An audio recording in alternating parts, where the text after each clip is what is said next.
Alrighty, here's another chronograph video. We're testing the Winchester Super Speed round nose copper plated 40 grain round 22 long rifle, 7-shot average. Testing it with a Winchester 190, which is a semi-auto, has a 20-inch barrel. Let's see what numbers we got.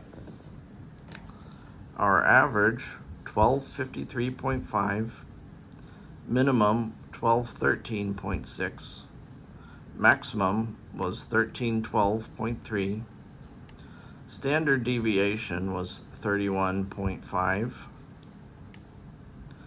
and then extreme spread 98.8, and then kinetic energy 139.5.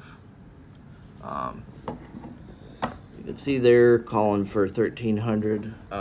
Who knows what barrel length they're saying for that. I think this is sort of meant to be their kind of round nose mini mag equivalent, but the accuracy for me was abysmal with these, and generally is pretty abysmal with these when I've shot them in other guns too. So anyway, hope these numbers help you figure out. Maybe some people are probably pretty good. Anyway, enjoy.